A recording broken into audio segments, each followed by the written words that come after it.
de Bordeaux, de la Victoire, de Neuilly, de la rue Montevideo, nos amis de Lauzet, et bien sûr les orateurs de ce soir, Jean-François Gutmann, Cathy Hazan, Alain Chouraki. Comme je le disais tout à l'heure, il me plaît de voir que malgré le confinement et le couvre-feu, nous arrivons à éclater les frontières géographiques et donc c'est de toute la France que nous sommes réunis.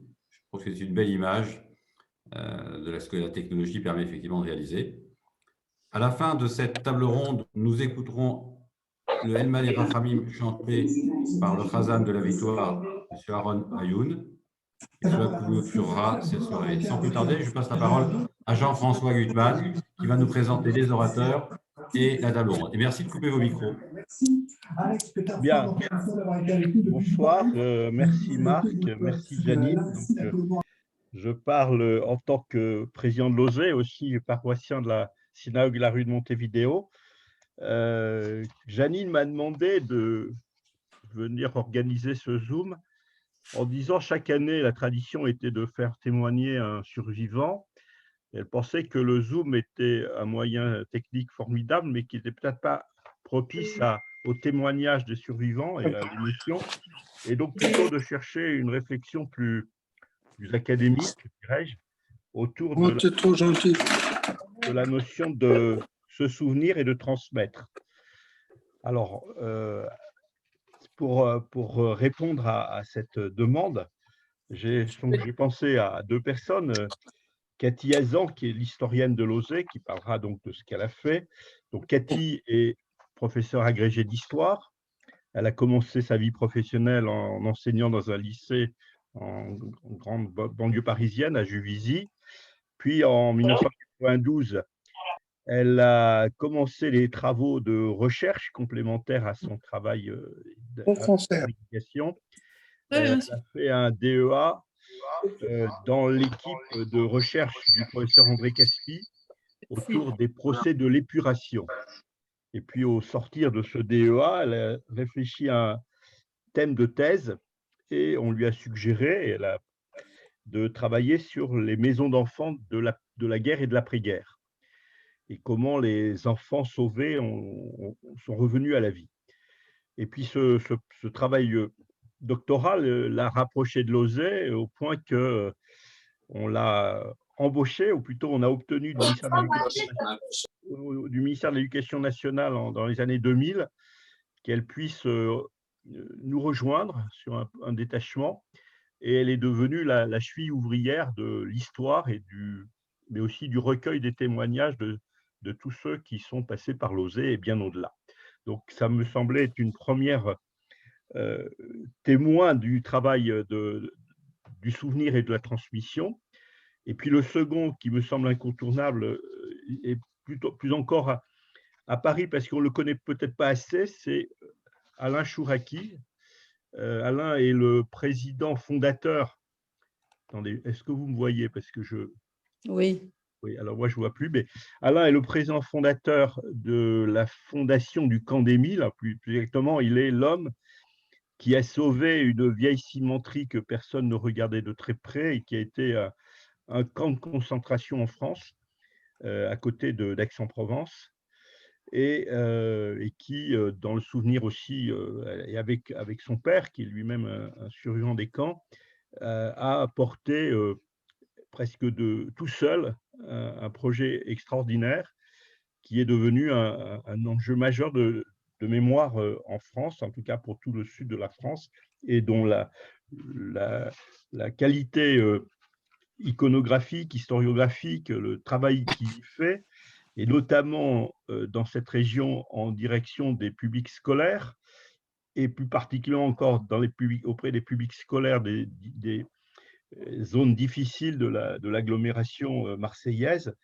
est tout à fait passionnant. Donc, il a su nouer des relations avec toute la société civile, avec le monde politique, avec les administrations, mais aussi avec les syndicats, avec l'armée.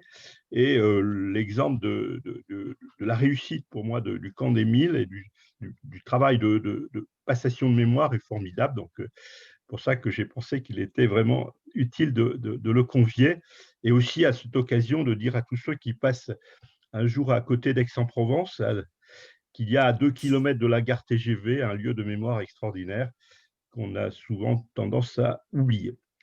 Voilà, donc je leur passe la parole et en tout premier lieu à Cathy, honneur aux femmes, et aussi dans la démarche qu'on a imaginée, c'était elle qui commence. Chacun parlant 20 minutes et puis ensuite, à travers les questions qui pourront être posées sous forme de chat, on pourra poursuivre encore une vingtaine de minutes notre rencontre avant de conclure avec les cérémonies, la prière prononcée par le Razan de la Victoire et le rabbin peut-être de la Victoire aussi, que j'ai vu à nos côtés. Voilà, donc la parole à Cathy. Bonsoir à tous, vous m'entendez?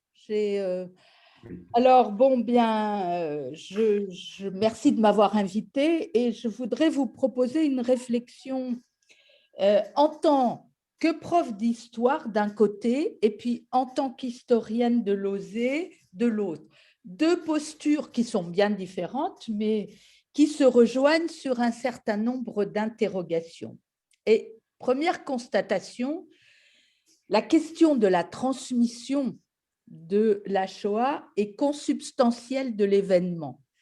Rappelez-vous l'Oneg Shabbat de Ringelblum dans le ghetto de Varsovie. Il exhortait tout le monde à écrire et le résultat, ça a été des dizaines de bidons de lait d'archives conservés pieusement et il en est de même pour tous les ghettos.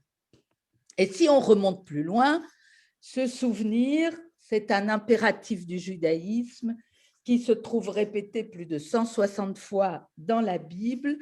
Zachor, la vocation juive, rejoint là le souci de l'universel. Alors oui, il faut transmettre. Mais quoi? Et exactement pourquoi aussi? Alors, quelques jalons chronologiques de mon expérience de prof d'histoire dans un lycée de banlieue du 91 entre 1980 et 2000. D'abord, pour vous dire que j'ai passé l'agrégation en 1974 et cette année-là, le livre de Paxton sur Vichy et les Juifs venait à peine d'être traduit en français. Et les conseils de l'inspection générale, c'était de le prendre avec des pincettes. L'autre jalon chronologique, c'est que l'enseignement de la Shoah apparaît concrètement dans les programmes d'histoire des collèges et des lycées en 1980. Ou plus exactement, il s'agit de la place, je cite, de la place du génocide des Juifs et des Tziganes dans la Deuxième Guerre mondiale.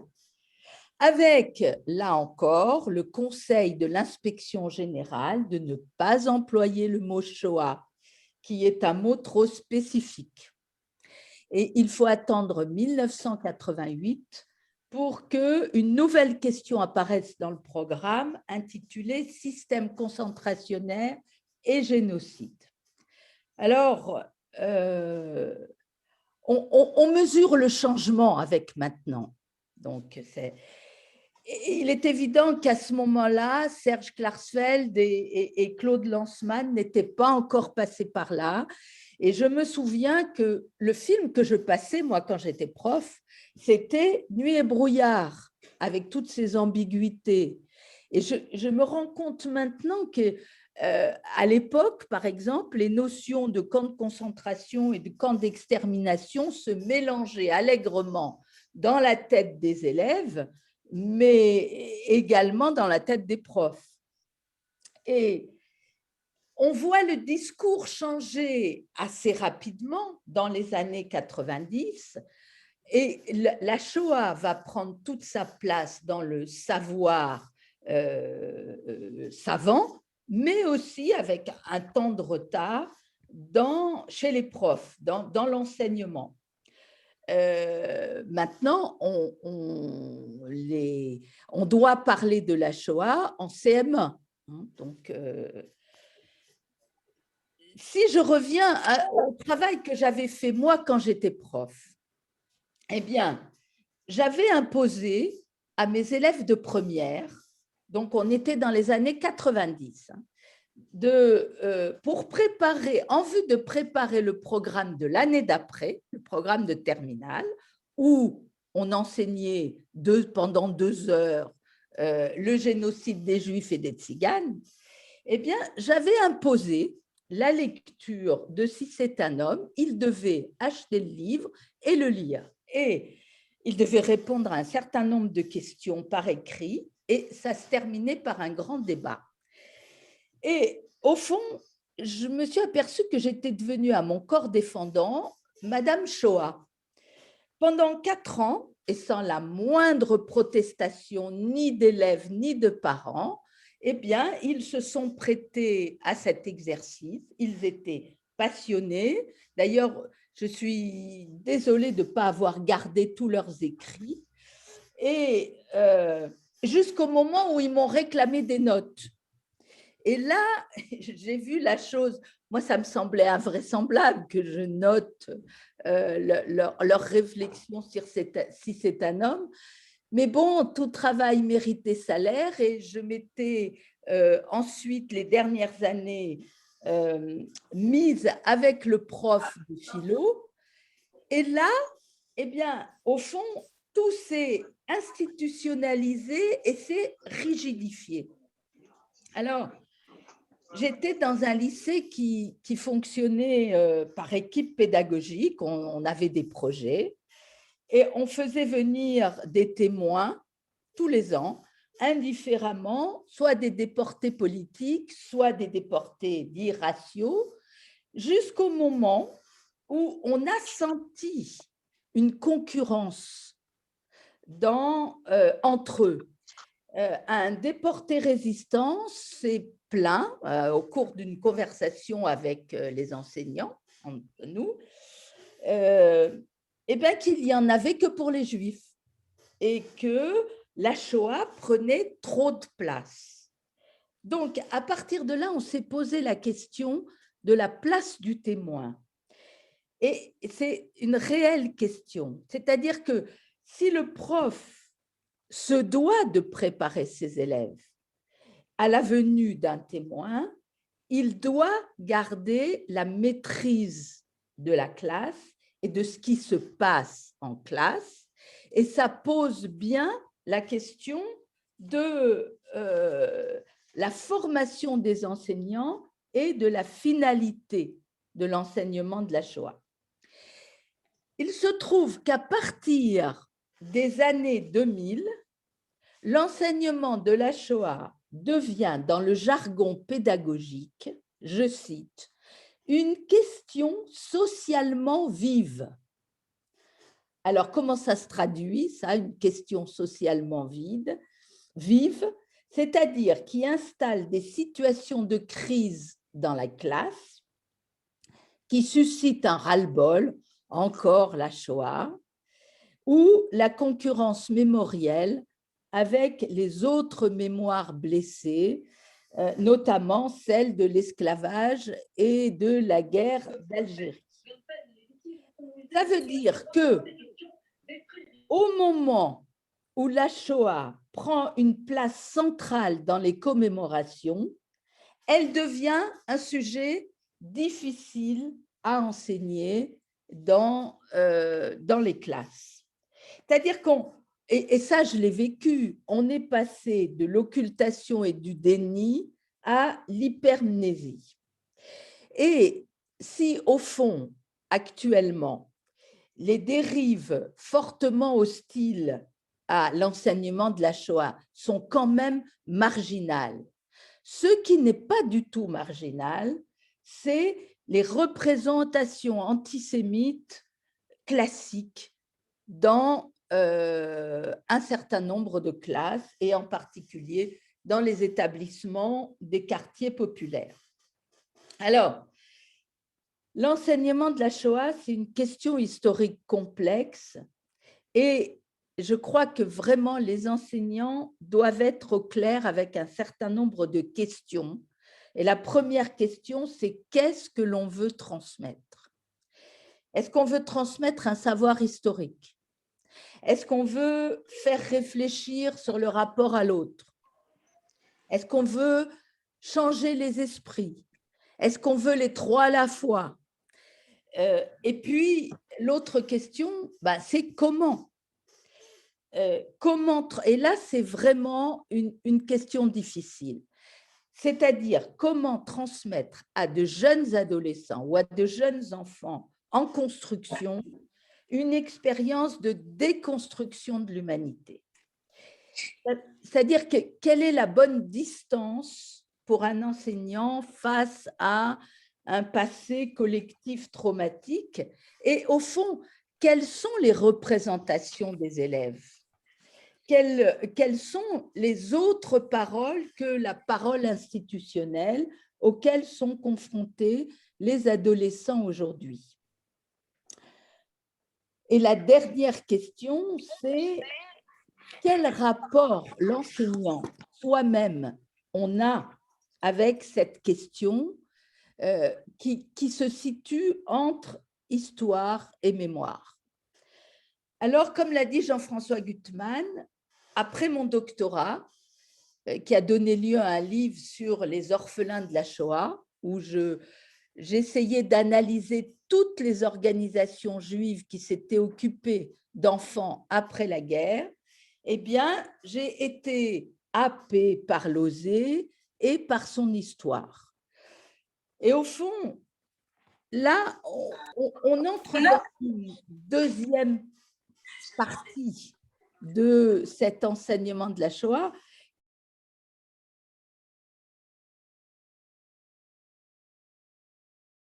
On ne vous entend plus, Madame Mazan. Il faut réactiver votre micro. C'est désactivé. Là, ça va mieux? Oui, voilà. Oui. Maintenant, c'est moi qui n'entends plus. Je dis oui, oui, oui. Oui, non, oui, non, voilà. bon. Moi, je vous entends. Alors, donc, au fond, la Shoah, avec l'histoire de Losé, elle est abordée du point de vue des sauveteurs. C'est-à-dire qu'on parle de résistance juive, on parle de mobilisation de la société civile, on parle d'enfants cachés. Et là, on change de focus. Les enfants cachés forment, à partir des années 90 et des années 2000. Attends, regarde, tu n'as pas eu. Là, vous m'entendez, oui? Oui, oui, on t'entend, mais quelqu'un a Oui, perturbé. Alors, les enfants cachés forment un nouveau couple avec les sauveteurs, avec les justes, dont on n'avait pas du tout entendu parler et qui vont entrer au Panthéon en 2007. Donc, vous voyez, c'est toutes ces années 2000, alors que la Shoah va prendre une place centrale. On t'entend de nouveau plus, là. Le micro est de nouveau coupé.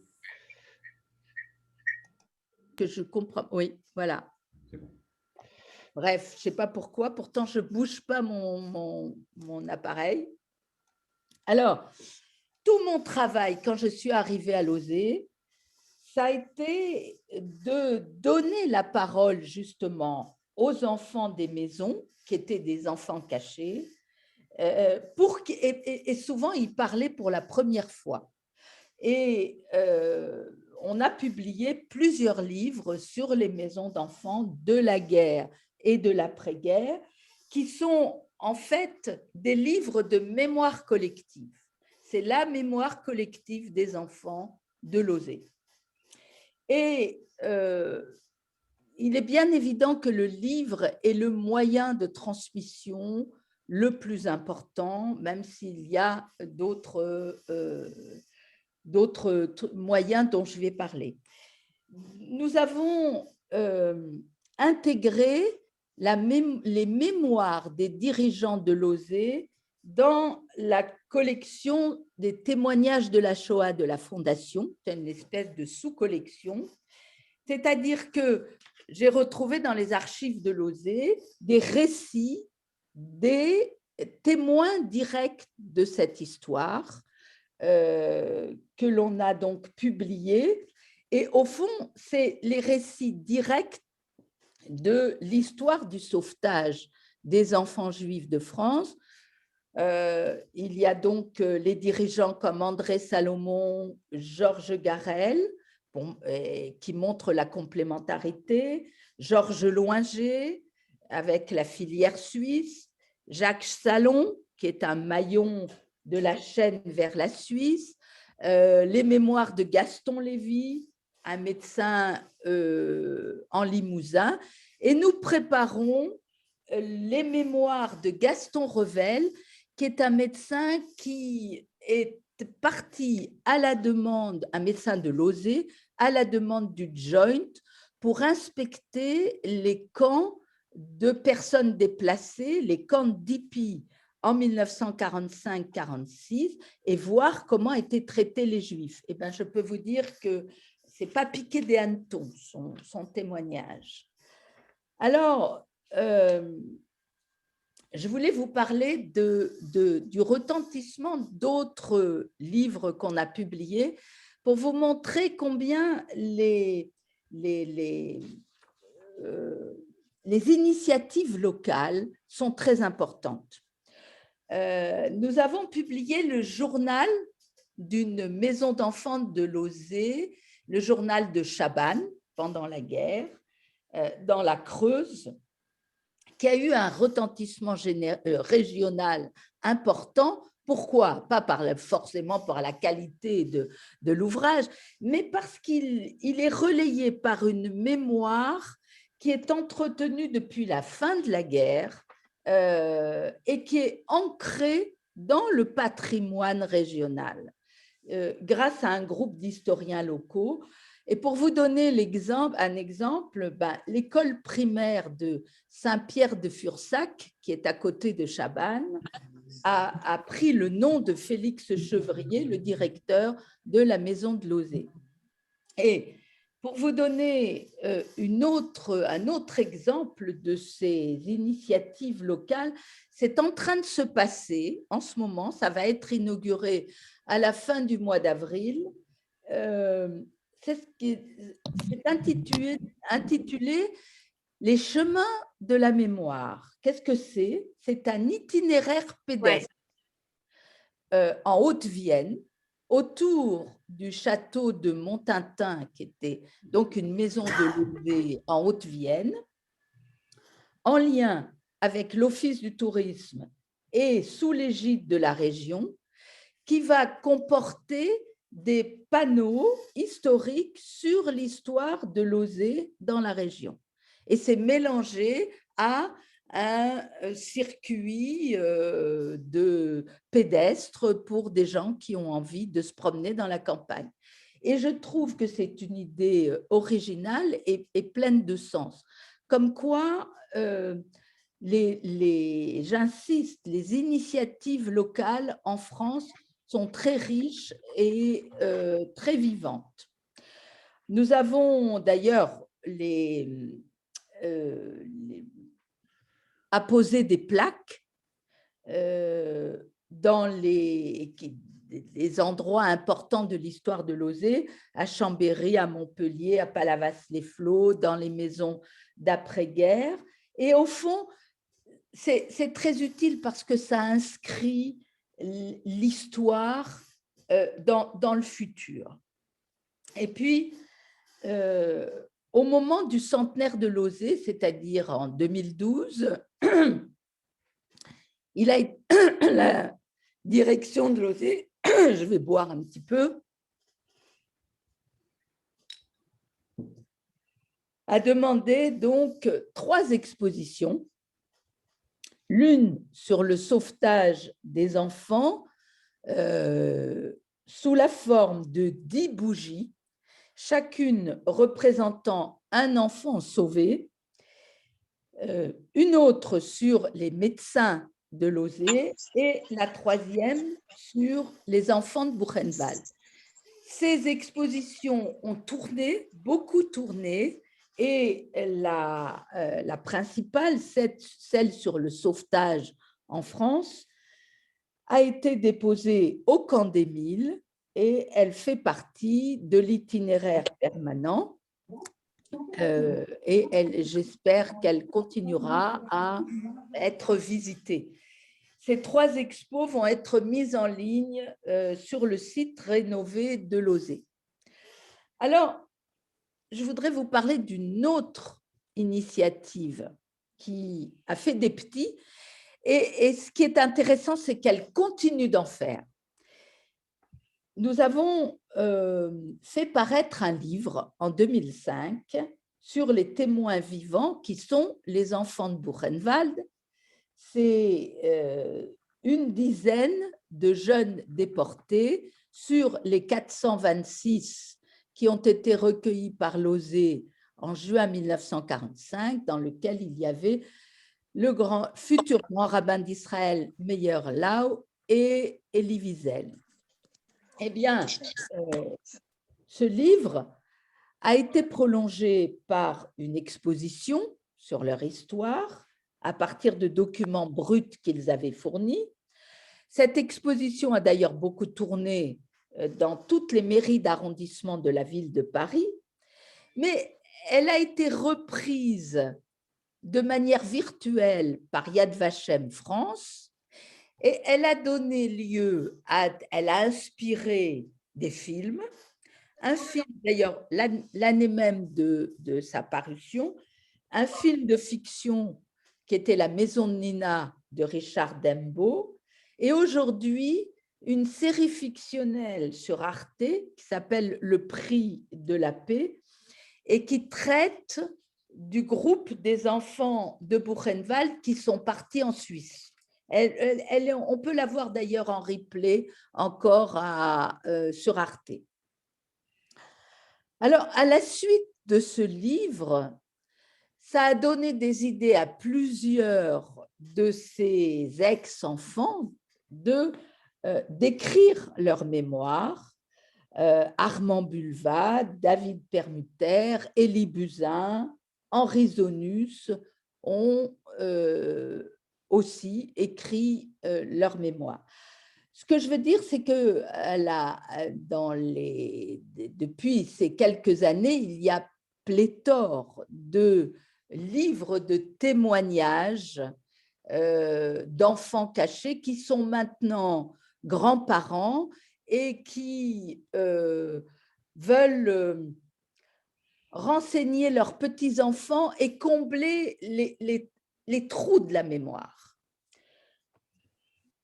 La dernière initiative au sujet de ce thème sur les enfants de Buchenwald, c'est celle qui concerne l'Institut médico-éducatif d'Écouy, l'IME, qui est le lieu où les 426 sont arrivés après Buchenwald, en juin 1945.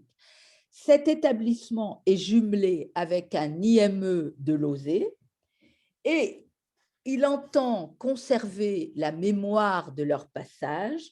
Il va y avoir une exposition permanente dans ce lieu, ainsi qu'un jardin du souvenir. Donc, vous voyez comment chaque initiative est prise en charge par des initiatives locales. Enfin, les films. Eh bien, moi, je suis surprise de voir que l'intérêt du grand public pour tout ce qui a trait à la Deuxième Guerre mondiale ne faiblit pas. Nous avons produit un film sur le sauvetage des enfants de Lausée en 2012, c'est Michel Capture et moi-même. Eh bien, il continue à passer régulièrement sur France 5 et sur la chaîne Toute l'Histoire.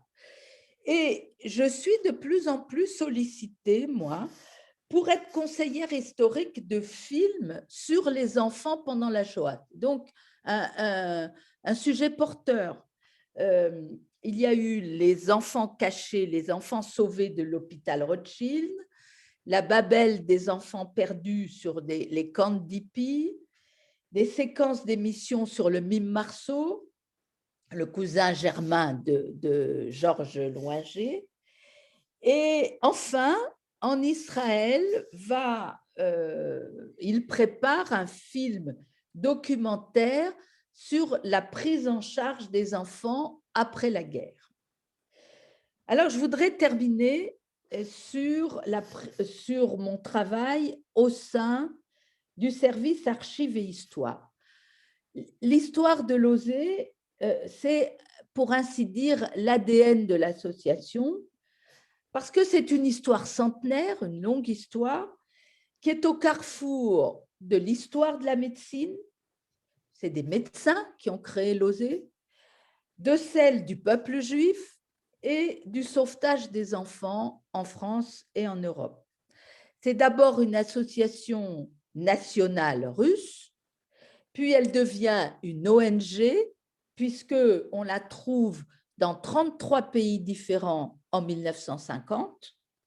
Et puis, elle est repliée essentiellement en France, où elle est reconnue d'utilité publique en 1951, et elle, tout en gardant sa spécificité juive. Et au fond, l'histoire de Lauzé en France, on a un bel exemple du vivre ensemble et de la richesse de la laïcité bien comprise. Alors, cette histoire, elle est transmise en priorité aux salariés et aux bénévoles de Lauzé, c'est quand même 800 personnes. Et je me rends compte à chaque fois, puisque c'est moi qui en suis chargée, que ça donne vraiment un sens à leur engagement présent. Et d'ailleurs, les nouveaux salariés le disent tous, ils sont contents de travailler à Lauzé après avoir eu connaissance de son histoire. Et je voudrais terminer sur les voyages à Auschwitz. Ils sont toujours un point d'orgue pour la connaissance de l'histoire. Lauzé en a organisé quelques-uns en partenariat avec le grand rabbin de France, Chaim Corsia. Et c'est une richesse immense pour ceux qui y vont. Alors, conclusion, oui, la Shoah est un fait d'histoire et qu'il faut transmettre telle qu'elle, avec rigueur et sans l'illusion, à mon avis, du plus jamais ça. Il y a un devoir de connaissance, mais pas un devoir de mémoire. Oui, la Shoah a sa part d'indicible, et je crois qu'il faut le reconnaître, parce que c'est une entreprise de déshumanisation qui parle de l'assassinat systématique et planifié d'un peuple, de la fabrication industrielle de cadavres dans des centres de mise à mort, et ce, au milieu du XXe siècle et sur le continent héritier des Lumières. Et au fond, l'enseignant est confronté à ces questionnements qu'il est difficile de faire passer, surtout à des enfants ou à des adolescents. De plus, il ne faut jamais oublier que l'on connaît la fin de l'histoire et que les questions que le présent induit brouillent souvent la compréhension du passé. Alors, on peut approcher le comment de l'extermination, et Claude Lanzmann l'a magistralement fait dans Shoah, 9h30 de film pour accompagner les Juifs dans leur dernier chemin, en abolissant toute distance entre le passé et le présent. Mais je crois qu'il ne faut pas se risquer à aborder le pourquoi, parce que ça, c'est beaucoup plus difficile. Et face aux élèves actuels, la question à se poser, c'est comment lutter contre l'hypermnésie, sinon par une connaissance précise de leur représentation et de leur savoir.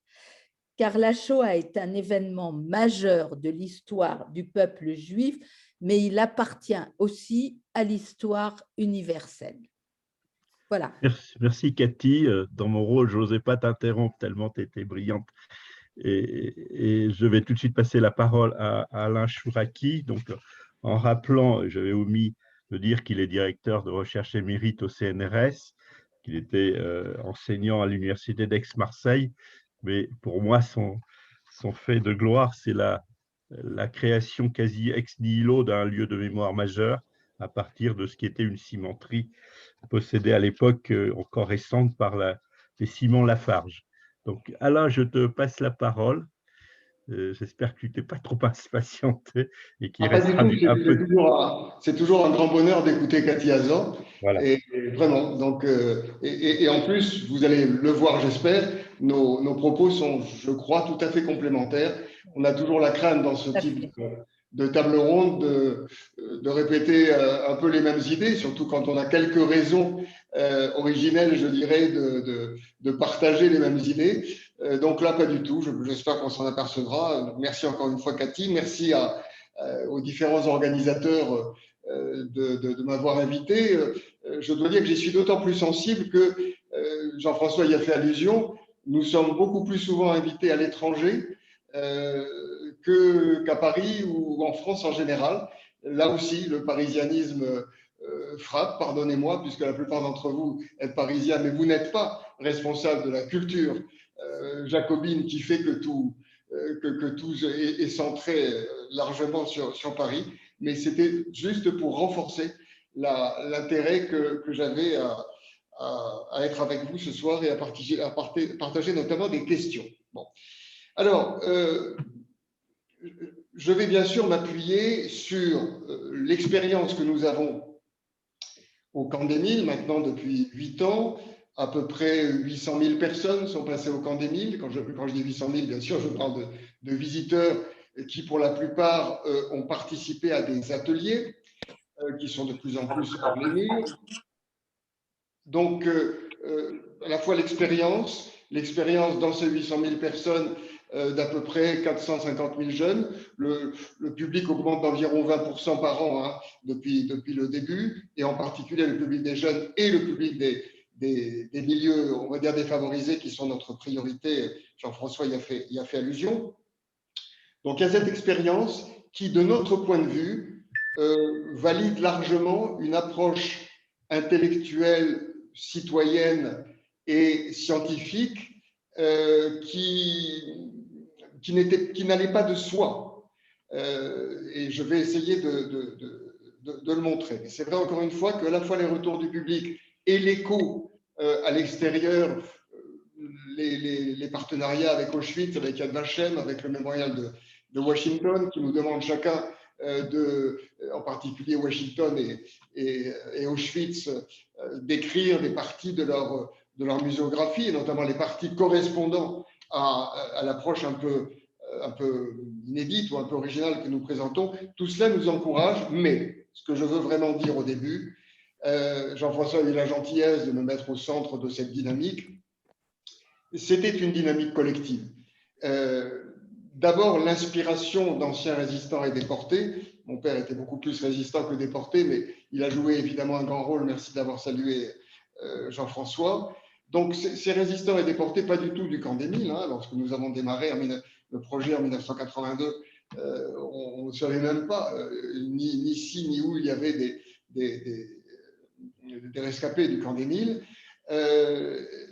Donc, c'est à la fois ces personnes, ces belles personnes, résistants et déportés, Serge Herzfeld, qui depuis le début a été à mes côtés, qui est toujours vice-président de la fondation que je préside, aussi, et je tiens encore une fois à le dire, la force du soutien d'Elie Wiesel et de Simone Weil, et aussi d'ailleurs de Georg Stamford. Elie Wiesel, je n'oublierai pas qu'après 20 ans de bagarre de notre part contre un environnement essentiellement non juif, mais un peu juif aussi, qui ne voulait pas vraiment entendre parler de ce lieu.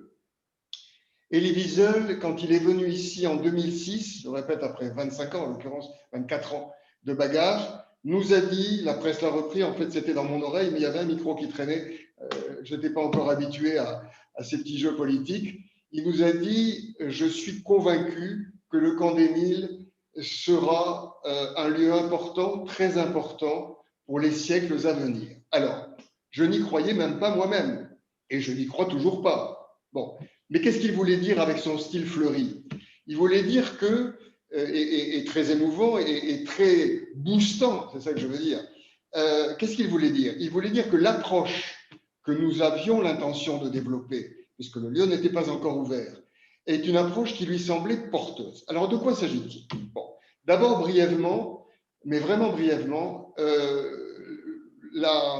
le camp des Milles. Vous l'avez là, merci Marc d'avoir opportunément présenté cette tuilerie des Milles. Donc, un énorme bâtiment, 15 000 m² de muséographie, 5 hectares, etc. Bon, bref, un lieu, et c'est une explication des 30 ans de bataille pour faire émerger ce mémorial, un lieu qui n'a fonctionné que de 39 à 42. Donc, un lieu gênant pour la mémoire nationale, parce que, y compris les déportations, ont eu lieu avant l'occupation allemande de la zone sud. Donc, un lieu franco-français, où la République elle-même, entre 39 et 40, a initié l'engrenage qui ensuite a vu Pétain utiliser des lois, un état d'esprit antisémite et xénophobe et des lieux comme celui-ci. D'une façon générale, quand la République ne réussit pas à conjurer des crises et commence à déraper au plan des libertés pour se défendre, eh bien, le pouvoir extrémiste qui vient ensuite n'a qu'à se baisser pour ramasser l'état d'esprit, les lois et les camps qui sont déjà préparés par la République qui ne réussit pas. Je ne dis pas qu'on aurait mieux fait, pas du tout, j'espère que oui, parce que nous savons comment ça a tourné, mais ce n'est pas sûr. Bref, c'est un lieu franco-français qui marque un engrenage d'un régime républicain à un régime autoritaire et fasciste, qui est le régime de Pétain. Bon. 3 étapes donc, 39-40 la République, 40-42 la République en interne des Allemands et des Autrichiens, parce qu'ils sont Allemands et Autrichiens, sans s'apercevoir que la plupart sont des amis de la France et que la plupart sont des gens qui ensuite ont été, alors qu'ils étaient internés, volontaires pour aller dans l'armée française, qui s'étaient réfugiés dans la France républicaine. Donc tout ça, on ne l'a pas vu. On a craint qu'il y ait la 5e colonne, il y en avait peut-être un peu, 5% peut-être, en tout cas de non-antifascistes, mais on met tout le monde et on interne tout le monde et on entretient ainsi le rejet de l'étranger, le rejet du juif, et le rejet de l'intellectuel, puisque c'était à la mode à l'époque. Bon, 39-40. 40-42.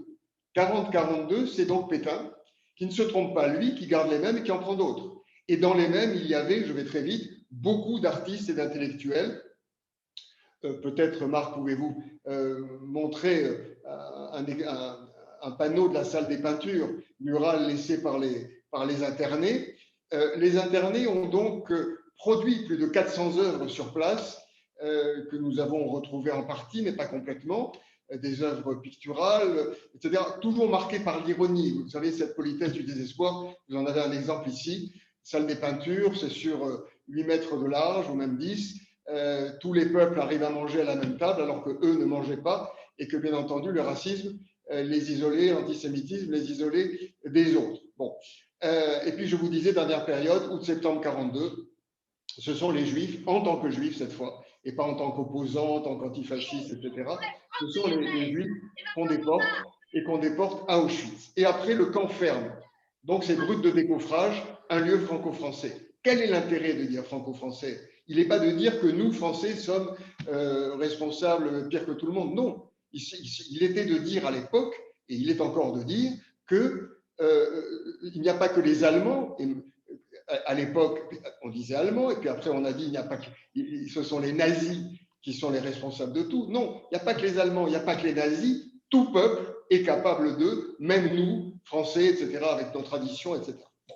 Ça, c'était, si vous voulez, la base ou l'inspiration de ce que j'appelais l'approche relativement inédite du camp des Milles par rapport à la mémoire. Alors, cette approche inédite, ou relativement inédite, en tout cas de plus en plus reconnue comme telle, on a été les premiers surpris de pouvoir créer, un an après notre ouverture, une charte de l'UNESCO qui couvre 20 pays, dont des pays africains, arabes, européens, parce que précisément l'approche était particulière. Quelle est cette approche? Cette approche, elle part ça rejoint une des questions que posait Cathy Hazan, elle part d'une intuition et surtout d'une inquiétude de nos anciens résistants et déportés qui disaient « il faut que notre passé serve au présent, il le faut ». Et ils avaient la conviction, Simone Weil aussi, Elie Wiesel aussi, je les ai cités, et bien d'autres, ils avaient la conviction que l'émotion liée à ce qu'ils avaient vécu s'effilocherait avec le temps. Je partage leur point de vue. L'émotion, je ne parle pas des faits, je parle de l'émotion, s'effilocherait avec le temps, s'effilocherait avec leur disparition, évidemment. Rien de semblable, un livre ne remplacera jamais, ni une vidéo, la présence d'un ancien résistant ou d'un ancien déporté, bien entendu, que cette émotion serait assez rapidement masquée par d'autres faits plus récents qu'on voit tous les jours à la télé et où le sang est à la une. Et bien sûr, ce sang d'aujourd'hui est plus chaud, plus vivant, plus incitatif à réagir éventuellement ou à s'émouvoir que malheureusement le sang ou les cendres sèches de l'époque. Bref, ils étaient très pessimistes. Et pourtant, il fallait pour eux que le passé, leur passé, serve au présent et à l'avenir. De quelle manière? C'était notre défi. De quelle manière? Comment tenter autre chose que simple parce qu'on le connaît, que le récit historique le plus précis possible, qui est une nécessité absolue, comme l'émotion d'ailleurs, qu'il faut maintenir, et c'est la chance que nous avons d'avoir un lieu témoin qui émeut, une fenêtre d'où une maman s'est jetée avec 2 enfants, parmi bien d'autres suicides, des lieux d'évasion, etc. Tout ça, évidemment, ça touche l'émotion, et heureusement, nous pouvons nous appuyer là-dessus. Mais c'est un point d'appui, la mémoire et l'histoire, l'émotion globalement et la connaissance, sont des points d'appui pour la réflexion et pour l'analyse. L'analyse, c'est quoi? C'est de se dire, essayons de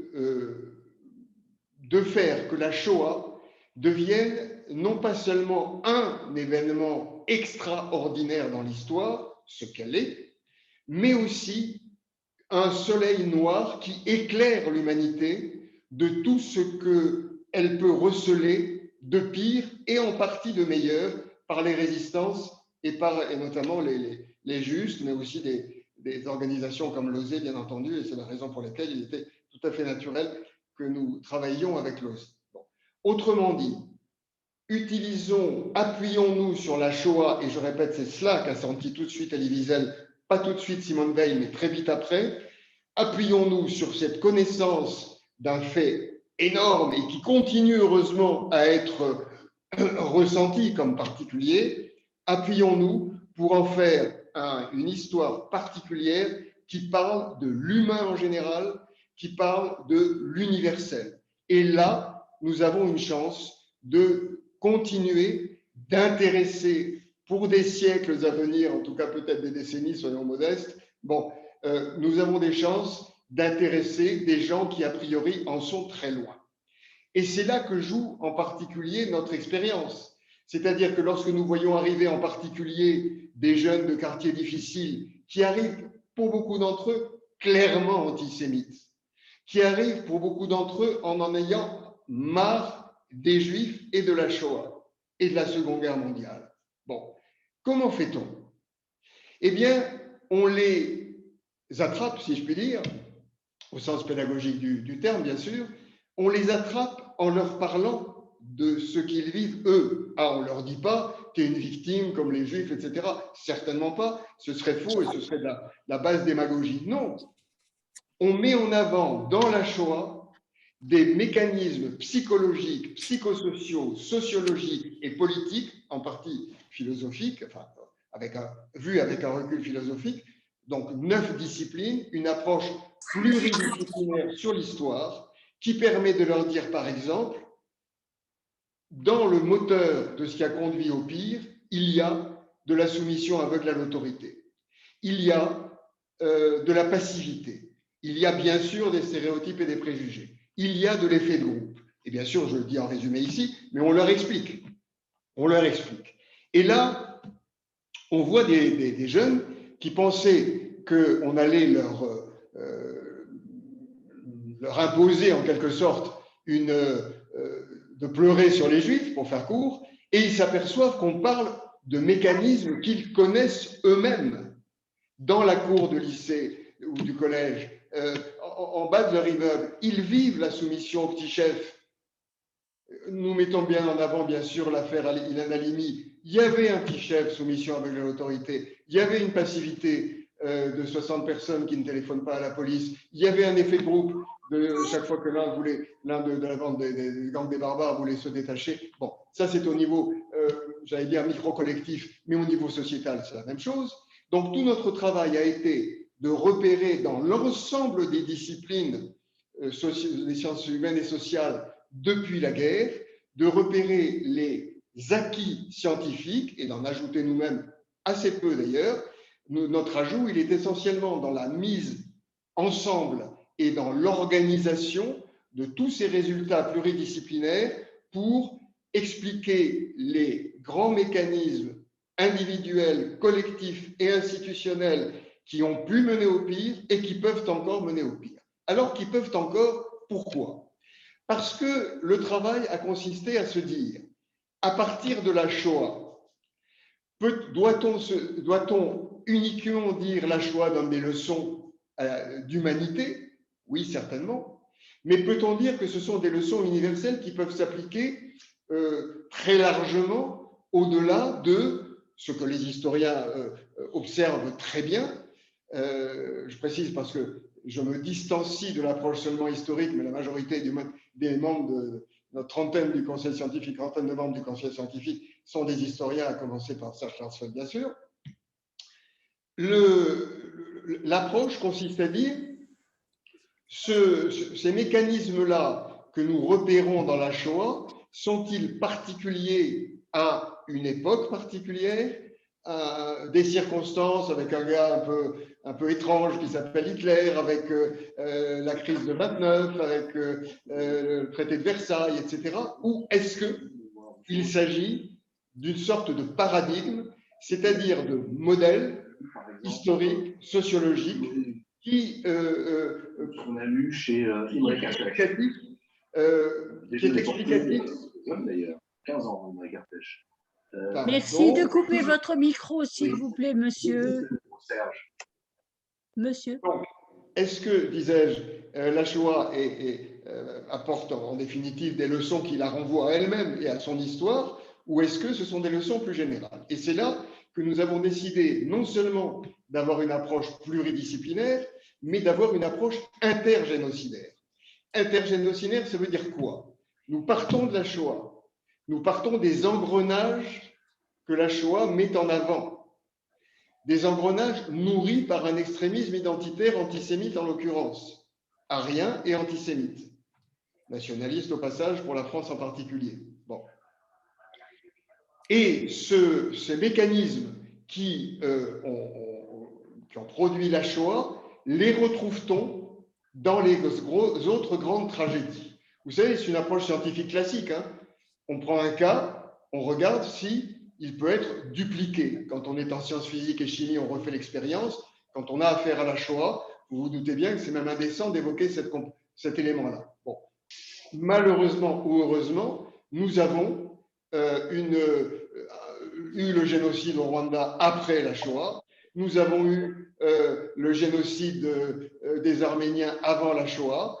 Nous avons beaucoup d'autres crimes de masse, mais qui trop embrassent mal les trains, après de longs débats, nous avons, en particulier Serge Klarsfeld et moi-même, tranché pour ne pas nous limiter à la Shoah et, en quelque sorte, valider, confirmer les leçons de la Shoah par les leçons des autres grands génocides. Ce qui fait qu'aujourd'hui, nous pouvons légitimement et scientifiquement dire que les mécanismes, les leçons qu'apporte la Shoah à l'humanité ne sont pas seulement des leçons qui sont tirées d'un contexte particulier, mais des leçons précises, j'insiste sur précises, des leçons précises qui peuvent nous permettre aujourd'hui de décrypter les sociétés actuelles. Marc a présenté il y a un instant, on va peut-être revenir en arrière, Marc, si vous le voulez bien. Ça, c'est l'aboutissement, même si je devrais déjà à mon aboutissement. Non, pas vraiment, pas encore. Bon, si on peut revenir au schéma, oui, un peu avant. Bon, donc nous avons ramassé tous ces résultats et nous les avons synthétisés dans toutes sortes d'outils, des films qui sont à votre disposition, un ouvrage pour résister qui a reçu le prix Seligman d'ailleurs à la Sorbonne, le prix contre les intolérances, etc. Et de cet ouvrage, enfin, de façon convergente, nous avons résumé tout cela dans ce schéma récapitulatif du processus qui va du racisme, je dirais ordinaire, même s'il n'est jamais ordinaire, et de l'antisémitisme au génocide. Bon. Et là encore, je ne vais pas détailler, vous trouverez tout ça sur le site internet du Camp d'Émile et je répondrai à vos questions si vous le souhaitez, mais il y a à gauche du schéma le terreau, un terreau qui existe dans toute société, des tensions parce que les opinions sont divergentes, parce que les intérêts sont divergents, parce qu'il y a toujours la peur de l'autre, etc. Dans toute société, on a cela.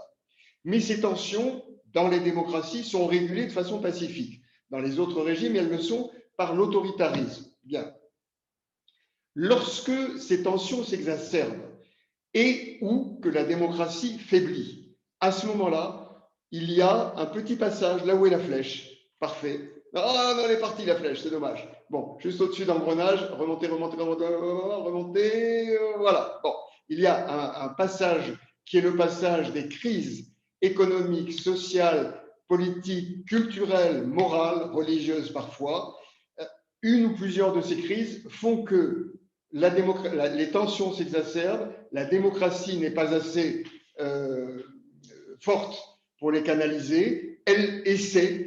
Comme aujourd'hui, la démocratie essaie par des lois, par des mesures sécuritaires, par un langage qu'elle veut mesurer, qui tente de respecter les libertés, mais qui aussi durcit le ton, etc.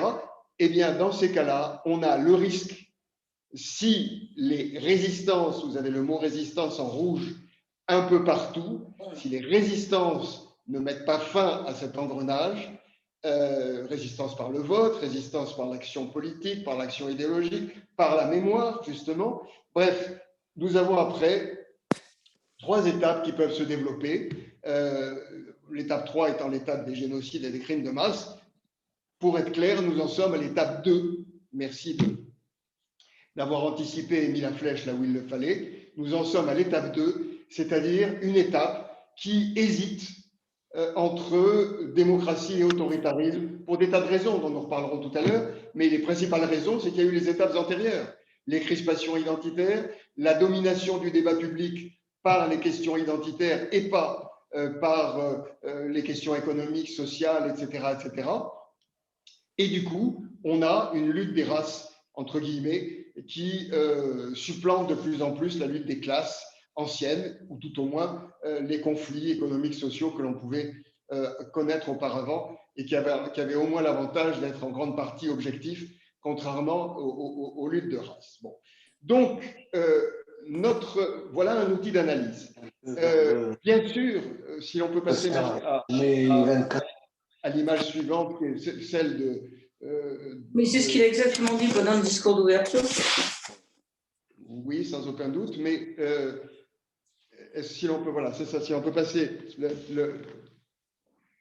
Nous avons donc produit un ouvrage que je n'ai pas sous les yeux là, qui s'appelle Pour résister, j'en ai parlé, pour résister à l'engrenage des extrémismes, des racismes et de l'antisémitisme, un petit manuel de survie démocratique à partir des leçons de la Shoah confortées par l'examen des autres génocides, et chaque fois avec un objectif. Chacun peut réagir, l'objectif est écrit sur cette photo, chacun peut réagir, chacun peut résister, chacun à sa manière. C'est vraiment, nous avons failli mettre à l'entrée du site mémorial « Yes, you can », parce qu'il faut que les enfants, les jeunes et les moins jeunes sachent que chacun peut faire quelque chose. Nous parlons beaucoup des justes, mais nous parlons encore plus de ce que nous appelons les actes justes. Tout le monde n'est pas peut-être capable d'être juste ou saint, mais tout le monde peut faire un acte. Chacun peut fermer les yeux pour laisser un gamin s'enfuir alors qu'il pourrait le dénoncer ou éventuellement aider à nourrir, et l'OSE connaît bien ça. Bon. Donc, c'est notre approche, c'est une tentative de réponse, je ne dis pas la réponse, mais c'est une tentative de réponse à, comment dirais-je, à la volonté de ceux qui sont partis. N'oublions pas que ceux qui sont partis ne voulaient pas seulement qu'on se souvienne de leur souffrance. Ils ne voulaient pas seulement que l'on se souvienne de cette histoire. C'est la base, bien sûr, l'histoire et l'émotion de ce qu'ils ont, pour ce qu'ils ont vécu. C'est effectivement la base. Mais que fait-on de cela? Comment passe-t-on de plus jamais ça à comment faire pour que le plus jamais ça? Sans illusion absolue. Sans illusion absolue, mais tentons le maximum.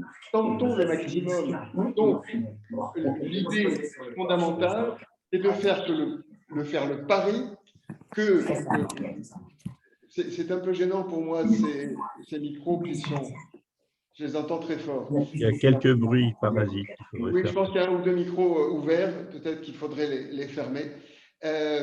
Donc, encore une fois, c'est un pari, mais c'est un pari humaniste. C'est le pari de l'humanisme, vous savez. Les humanistes n'ont jamais été comment dirais-je, d'immenses naïfs qui pensaient que l'humanisme allait de soi et qu'il n'allait pas tout seul. Les résistants, les juifs dans toute leur histoire, ont mis en avant l'optimisme de la volonté au-dessus du pessimisme de l'intelligence. Donc aujourd'hui, 1000 raisons peuvent nous rendre pessimistes sur ces engrenages qui sont à nouveau à l'œuvre: extrémisme identitaire islamiste, extrémisme identitaire nationaliste, extrémisme politique par ailleurs. Oui, mais nous avons toujours su, en tant que citoyens, en tant que résistants, en tant que porteurs de mémoire, nous, en tant que juifs, nous avons toujours, en tant que Français aussi, nous avons toujours su regarder au-delà, regarder au-delà. Et c'est pour regarder au-delà que nous avons essayé de mettre au point ces outils dont je vous ai dit que maintenant nous constatons qu'auprès de beaucoup, là j'ai parlé des jeunes et des jeunes des quartiers difficiles, mais les policiers, les militaires, nous allons dans les prisons, pratiquement toutes les prisons en France maintenant. Vous savez qu'on a un nid tout de même de candidats à la radicalisation, etc. Donc nous connaissons bien ces milieux, nous voyons comment ça marche, nous voyons comment ils changent de regard pour beaucoup d'entre eux sur la Shoah, y compris, et sur les Juifs. C'est ce que nous renvoient les animateurs de protection judiciaire de la jeunesse. Il y a notamment demain une journée nationale de la protection judiciaire de la jeunesse qui se tient au camp d'Émile. Idem pour des syndicalistes qui, a priori, ne sont pas très tentés de parler de la Shoah. Hier encore, longue conférence avec 60 d'entre eux, 60 cadres, voilà. Donc, comment faire en sorte que la Shoah, allez, je vais oser un mot qui risque d'être le seul à rester, ce serait dommage, donc je prends le risque, un peu comme l'Iliade et l'Odyssée, un peu comme certaines séquences de la Bible, c'est-à-dire des séquences de l'histoire humaine qui imprègnent l'humanité bien au-delà de l'histoire elle-même, qui l'imprègnent parce que ce sont des séquences qui éclairent sur les fonctionnements humains, les meilleurs et les pires. Nous allons terminer sur une note pessimiste, mais n'oubliez pas que je suis optimiste malgré tout comme vous. Est-ce que l'on peut mettre le schéma, le hard, le bien nommé bien sûr, c'est pas un hasard. Voilà, vous avez là un indice d'analyse et d'alerte républicaine et démocratique. Eh bien, je crois que nous sommes avec cet indice, nous avons tenté de mesurer le risque pour la démocratie en France.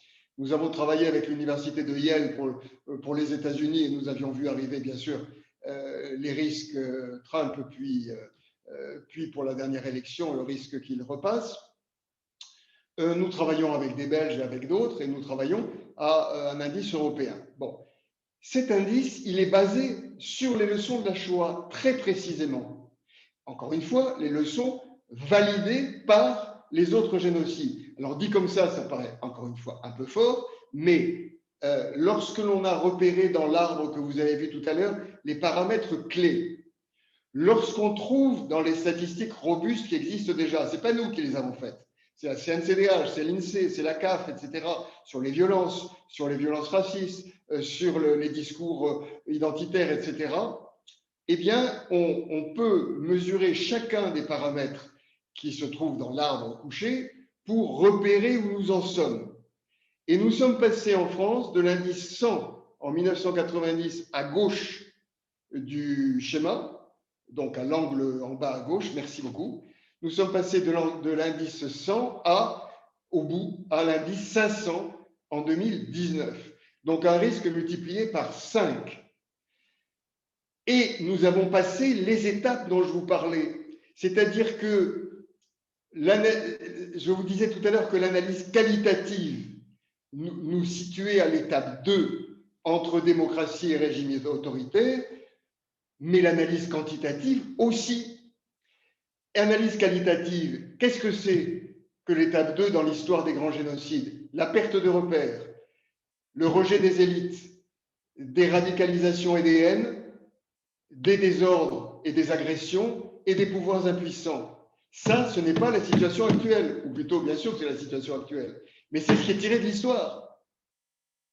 Et nous sommes passés par l'étape 1, insultes et menaces, nous les juifs, nous les connaissons bien, appel à l'exclusion, crise et déstabilisation, etc.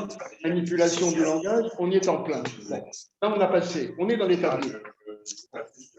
Donc, il y a tout un appareil, et je dois rendre hommage là-dessus à mes collègues du CNRS qui ont beaucoup travaillé sous notre direction pour élaborer cet indice, qui a été publié dans Le Monde d'ailleurs, vous l'avez peut-être vu pour certains d'entre vous, et encore une fois, qui est plus connu aux États-Unis ou en Belgique qu'en France. Bon.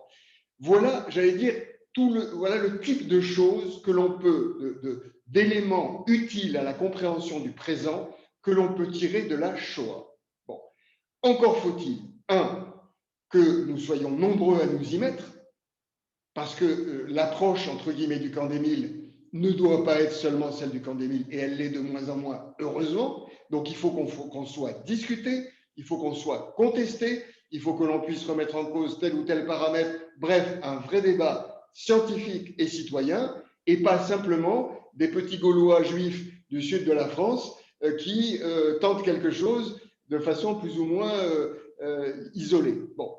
Donc, c'est ce débat-là que nous ambitionnons de mettre sur la table. Jusqu'où peut-on aller en s'appuyant sur l'émotion de la Shoah, l'histoire la plus rigoureuse qui soit. Heureusement, nous avons un lieu qui nous ramène tout le temps à l'histoire. Nous ne sommes pas seulement dans le délire, entre guillemets, intellectuel, etc., etc., mais en faisant converger l'ensemble des sciences de l'homme et de la société. Et là, on aura construit une autre manière de lien entre la Shoah et aujourd'hui. Merci beaucoup. Donc, on avait un créneau d'1 heure, on le touche, on arrive au bout. Maintenant, il y a peut-être quand même la place pour quelques réactions ou quelques questions. Et là, je me tourne vers les organisateurs, Janine et Marc. Combien de temps on se donne encore pour… On peut se donner une dizaine de minutes pour prendre 4 ou 5 questions. Bon, le mieux, c'est peut-être que les questions viennent sur le chat. Alors, envoyez vos questions par écrit, c'est plus facile. On peut ensuite vous donner la parole sur la partie discussion. Bon, moi, je vais meubler le temps. En tout cas, je retiens de exposés très, très brillants et très riches, plein de choses. C'est vrai qu'on se pose tous les questions de savoir qu'est-ce que dans 2 siècles, dans 3 siècles, ici et ailleurs, mais ici en France, peut-être un jour, on aura de la mémoire de la Shoah. Alors, il y a un sujet propre à la religion, à l'histoire du peuple juif. Peut-être qu'il faut écrire, comme on a écrit la Haggadah, qu'on vient de lire. Est-ce qu'il faut écrire un document de référence, un document ayant une valeur religieuse? Ça, c'est le sujet intracommunautaire de mon point de vue. Et puis l'autre sujet, c'est comment mieux faire partager. Et je retiens de l'expérience qu'a longuement décrite Cathy, de l'expérience de l'OSE, notamment dans les initiatives régionales, de faire foisonner ces initiatives régionales. Je salue le travail qu'a fait Yad Vashem France avec les communes désignées comme justes, enfin, ou en tout cas qui reçoivent non pas le titre de Yad Vashem, mais une reconnaissance en France. Il y a une autre expérience que j'ai en tête, c'est lorsqu'on avait fait le tour de France, on a été notamment à Toulouse, en partenariat avec le monde catholique là-bas.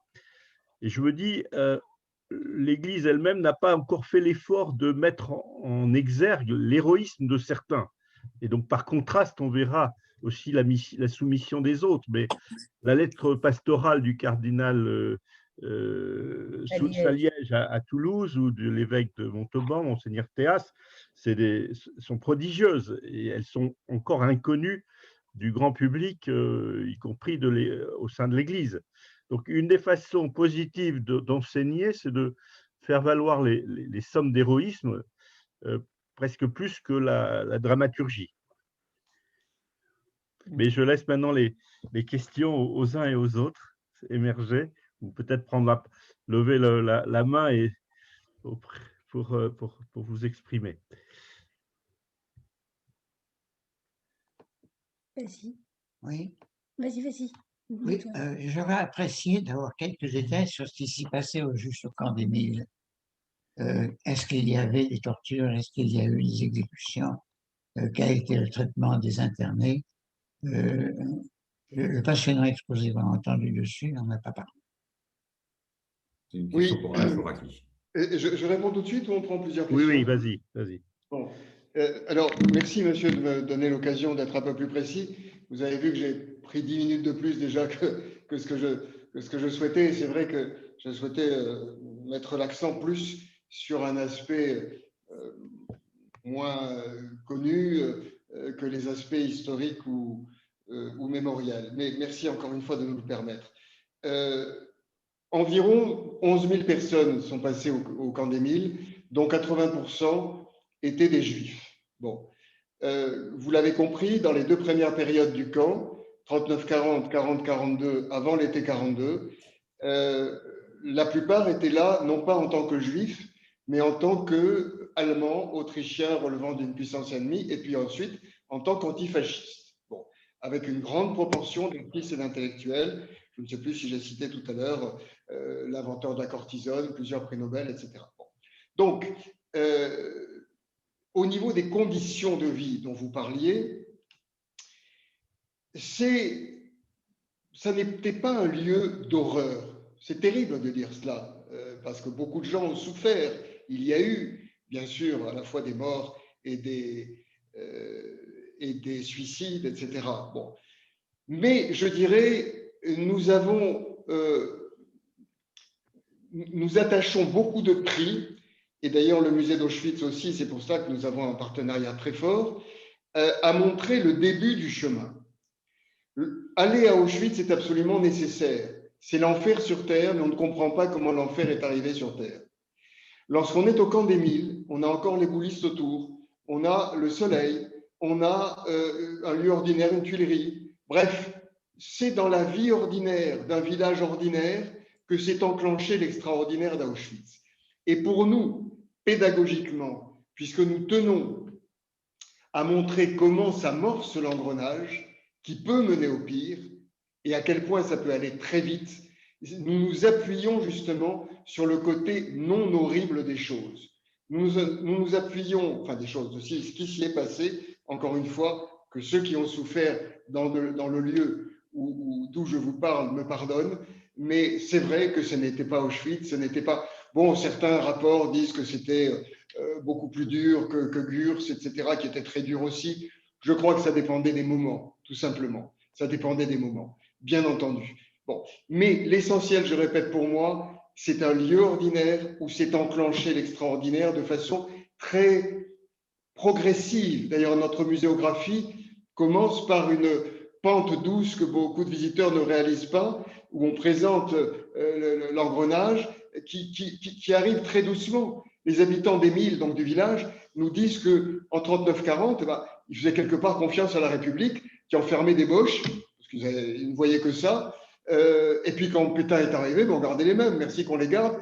Nos gars sont prisonniers en Allemagne. Bon, et ça n'est qu'au moment trop tard, où les enfants ont été emmenés en août-septembre 42, que ils ont réalisé, en tout cas c'est ce qu'ils disent, je crois que c'est vrai, ils ont réalisé. Et je revois des bons habitants d'Émile me disant avec leur accent, ah, quand on a vu partir les enfants, on s'est dit, pas bon ça, pas bon. Bon, et ça a duré 3 semaines.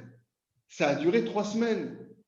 Je crois qu'il y a un élément aussi qu'il faut tirer de l'histoire de la Shoah, encore une fois confirmé par les autres génocides. Le pire arrive très vite. Quand on est sur une ligne de crête, comme nous le sommes maintenant au point de vue démocratique, l'engrenage peut aller très vite. Il peut ne pas aller vite, mais il peut aller très vite. Et les expériences psychosociales de Zimbardo, dont vous savez qu'elles étaient prévues pour 2 semaines, on a été obligé de les arrêter au bout d'1 semaine, tellement ça tournait mal. Le livre de Browning que je vous recommande, le 101e bataillon des hommes ordinaires, 101e bataillon de réserve, montre que en quelques jours, en général 1 semaine, des individus normaux peuvent devenir des monstres. Et qu'un régime autoritaire qui arrive et qui se trouve confronté à des oppositions, comme il y en aurait en France ou ailleurs, si un tel régime clairement autoritaire, je dis bien, pas un régime hybride à la Orban, etc. Non, si un régime autoritaire arrive tout de suite et qu'il y a des oppositions, c'est la tendance dure de ce régime qui l'emportera, comme les SS l'ont emporté sur les SA. Donc, encore une fois, ça fait partie des leçons. À la fois, c'est dans l'ordinaire des vies et des hommes ordinaires, je suis pas le premier à l'avoir dit, mais loin de là, que l'extraordinaire s'enclenche, et il peut s'enclencher très vite. Je n'ai pas répondu complètement à votre question. Je vous invite à venir au camp d'Émile, monsieur. Merci, merci Claude pour la question et merci Alain pour la réponse. Et je précise à tous ceux qui ont responsabilité de jeunes que les voyages de jeunes, de groupes de jeunes et de leurs encadrants sont gratuits par la SNCF pour aller au camp d'Émile. Et ça, c'est quelque chose qui nous amène des jeunes de toute la France et en grande partie d'Allemagne. Donc, ça me paraît important de le souligner. Est-ce que vous avez des liens avec les EI pour effectivement… Moi, c'était ma première question. Bon. Oui, les grands esprits se retrouvent, Janine. Oui, beaucoup. Pardon. Ils participent, bien sûr que les EI sont, j'en ai fait partie aussi, sont essentiels. Ils viennent à différentes occasions, ils plantent des arbres à Toubishvat avec le symbole que vous connaissez. Ils ont notamment participé à des réunions de scouts musulmans, juifs et chrétiens. Le camp d'Émile et son histoire, parce que c'est un lieu d'histoire. Vous n'avez pas un lieu, comment dirais-je, pas un lieu communautaire, loin de là. Bon, donc ça facilite des rencontres. Je vais vous donner quelques exemples.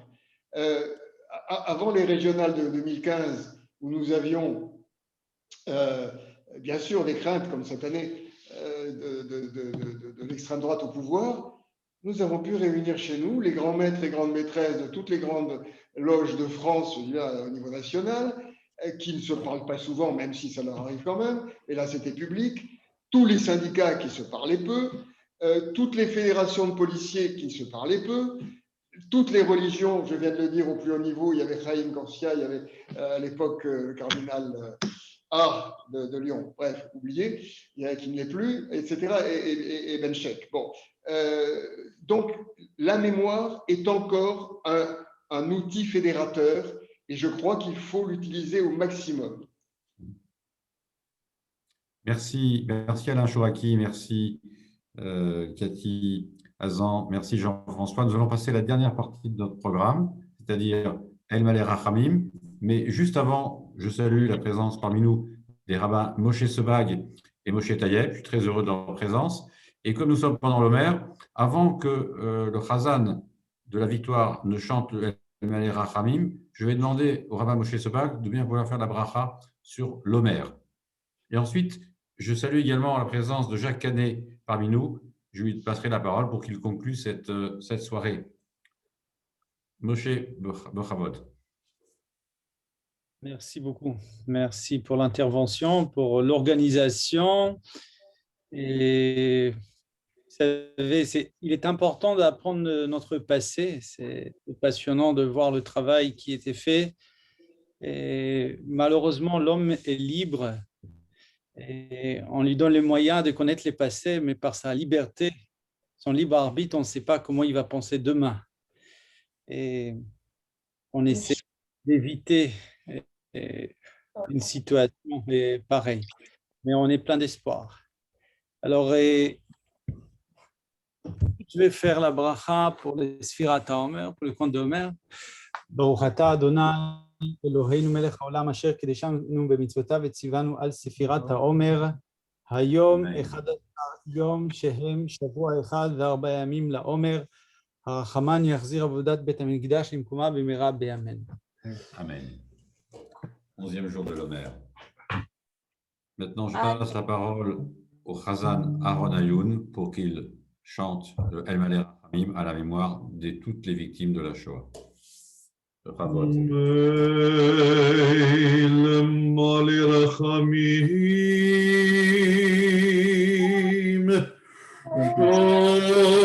Shoechein Bameromim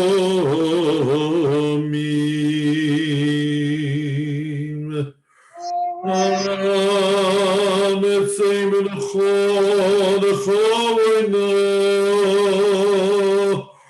Tachas Kanefi Ashachino B'mahalas Kedoshim Oteorim Kezohar Rakia Mazeirim Etani Shemot Acheinu v'achayoseinu Shenehegeu v'nisrefu v'nigveru chayim bidei הרוצחים הנאצים הגרמנים ועוזריהם יימח שמם.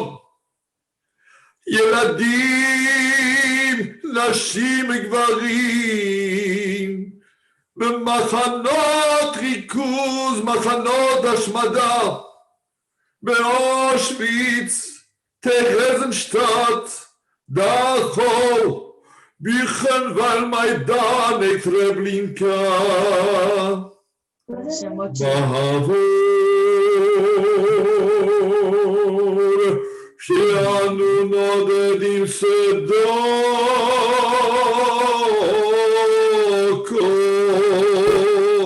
ועד אז קורס ונשמוסו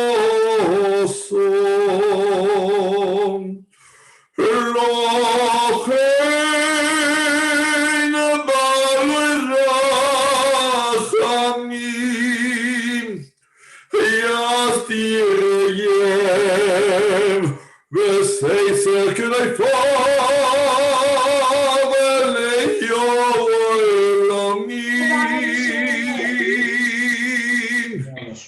Veyitzeror bitfar achayim esen nishmo yisom אז מה, יש רק בכל זה רק 89 אנשים? למה לא שומעים? אוקיי.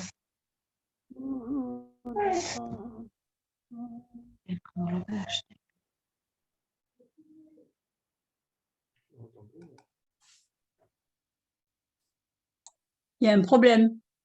Aaron, mets le micro. Aaron, mets le micro. Il n'y avait pas de micro jusqu'à maintenant? Si. Oh, Nachal, Atam, tu avais... C'est pas moi qui a touché, je n'ai rien touché. Il y a beaucoup de gens qui parlent et j'ai du mal. Et voilà, je comprends très bien. Bravo, שאנו נודדים צדוקו, ועד אז קורס נשמוסו. רחם בעל רחמים, יסתירם וסייסר כנפיו לעולמים, וייצרור בצחור החיים נשמוסום בגן עדן תהי מנוחוסום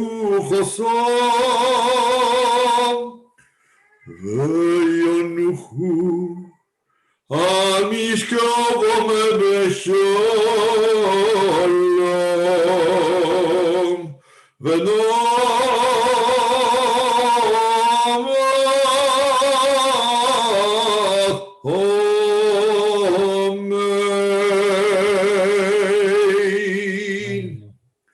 Iskadar, Iskadar, Shemei Rabo. Amen. Dois-je dire le Kaddish, M. Rabbin? Oui, oui. Non. Bon. Et pas après la victoire. Je ne sais pas comme vous voulez. Mais... Je peux dire juste le début. Bon, le monde Ivro Chirusé, Vamir Malchusé, Bechayechon, Viomechon, Bechayechon, Israël, Baglisman, Korim, Vimro, Amen. Ose Shalom, Vimro Ma, Vuyase Shalom, Oleinu, Val Kol Israël, Vimru, Amen. Amen. Amen. Merci monsieur Ayoud.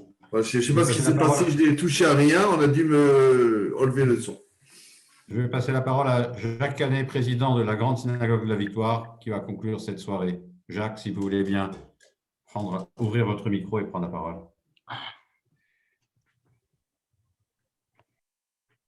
Bonsoir, est-ce que vous m'entendez? Parce que je pense qu'il y a des problèmes de micro. Est-ce que vous m'entendez? Oui, on entend très bien. Bon, merci.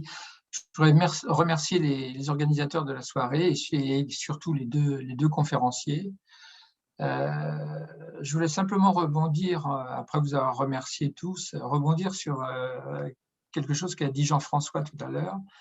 Il a dit que pour que le travail de mémoire se fasse, il y avait deux moyens essentiels, donc le rituel et les lieux. Alors le rituel, je pense que le rituel de la Shoah, il y a eu une première tentative qui a été faite il y a quelques années au consistoire avec la victoire, donc de faire un rituel de la Shoah. Je pense qu'en effet, il faut absolument poursuivre la rédaction de ce rituel, parce que si on balaye toute l'histoire juive, ce qui reste dans l'histoire juive, plus que les lieux, c'est souvent le rituel. Quand on parle de Hanouka, quand on parle de Purim, donc on voit bien que l'histoire et les moments pénibles de l'histoire juive ont subsisté dans le rituel. Quant aux lieux, les lieux, évidemment, il faut les maintenir, mais on n'est jamais assuré que les lieux subsistent. Et en tout cas, quand ils doivent subsister, comme le dit Yasmina Reza dans un livre qui vient de sortir, et elle passe d'ailleurs ce soir donc sur la 5 à la Grande Librairie sur ce sujet. Ce qui subsiste, c'est plus les lieux d'histoire, et c'est l'histoire qu'il faut raconter, plus que de dire qu'un lieu est un lieu de mémoire, c'est l'histoire qu'on doit enseigner. La mémoire, c'est quelque chose qui passe par définition, alors que l'histoire et le lieu d'histoire subsistent.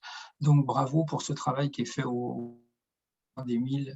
Je crois que c'est l'illustration de ce qu'il faut faire donc, pour maintenir un lieu d'histoire. Donc bravo, merci aux organisateurs pour cette soirée. Merci à tous. Merci beaucoup. Et Merci Marc.